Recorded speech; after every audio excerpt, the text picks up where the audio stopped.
ایک شخص آیا غوث پاک کے گھر چوری کرنے کے لیے.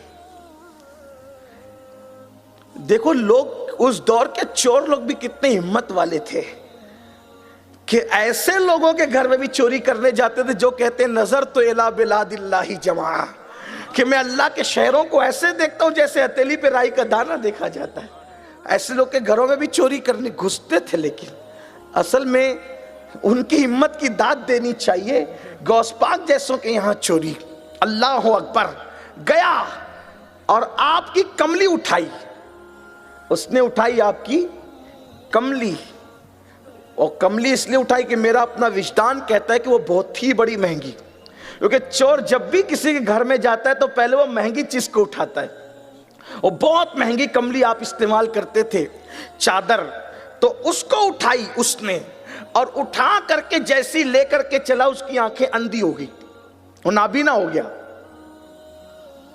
جب وہ نابینا ہوا تو اس نے وہ کملی رکھ دی، آنکھ پھر واپس آ گئی. پھر اٹھانے لگا تو پھر چھوڑ دیا.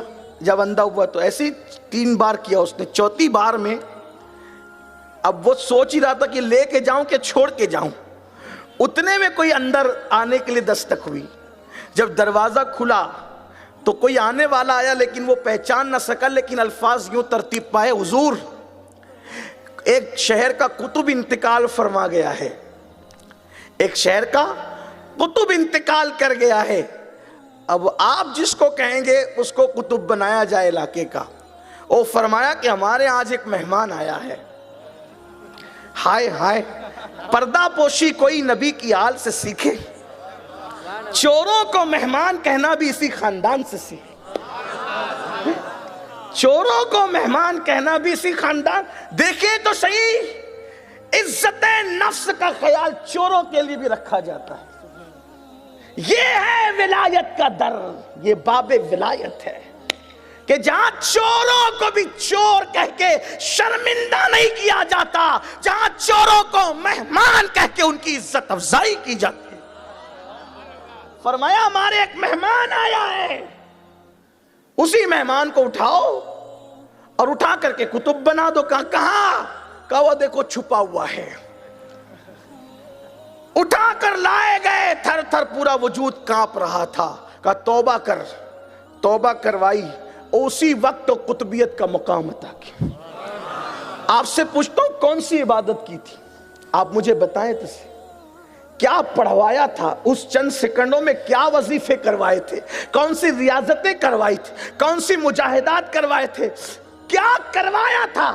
پتا چلا ایک نظر اٹھی، اور نظر نے کام کیا بنا. نظر نے کام. حضرت سیدنا عبدالرزاق تاج الاولیاء، یہ غوث پاک کے صاحبزادے جن سے غوث پاک کا سلسلہ طریقت بڑا مشہور چلا. ہم لوگ بھی جس سلسلے سے وابستہ ہیں غوث پاک کے یہاں، انہی کے ذریعے پہنچتے ہیں. جب پڑھتے ہیں قادری کر قادری رق قادریوں میں اٹھا قدر عبدالقادر قدرت نما کے واسطے، احسن اللہ لہو رزقن سے دے رزق حسن بندے رزاق تاج الاصفیاء کے واسطے. یہ غوث پاک کے صاحبزادے، ان سے وہ سلسلہ چلا، طریقت کا سلسلہ. اولاد کا سلسلہ تو کئی بیٹوں سے چلا، لیکن سلسلہ طریقت جو بہت معروف ہے وہ انہی تاج الاولیاء سیدنا عبدالرزاق تاج الاصفیاء سے پہنچا. یہ بیان فرماتے ہیں کہ ہمیں ایک صاحب نے بتایا کہ غوث پاک کے وہ خادم تھے. خادم. اور کب بتایا؟ وصال کے بعد بتایا کہ ایک دن میں نے غوث پاک کو پانی دیا، وضو کے لیے لوٹا دیا، آپ نے نہیں لیا، اور نہ لینے کے بعد آپ چل دیے. تو خادم تھے وہ غوث پاک کے، وہ بھی پیچھے پیچھے چل دیے. کہ تھوڑی دیر چلے ہوں گے کہ بغداد کا گیٹ آ گیا، دروازہ وہ خود بخود کھل گیا. کیونکہ رات کو جو اس زمانے میں شہر ہوتے تھے تو شہروں کے دروازے ہوتے تھے، دروازے تو وہ دروازے بند رہتے تھے، صبح سے پہلے کوئی کھول نہیں سکتا تھا. لیکن یہاں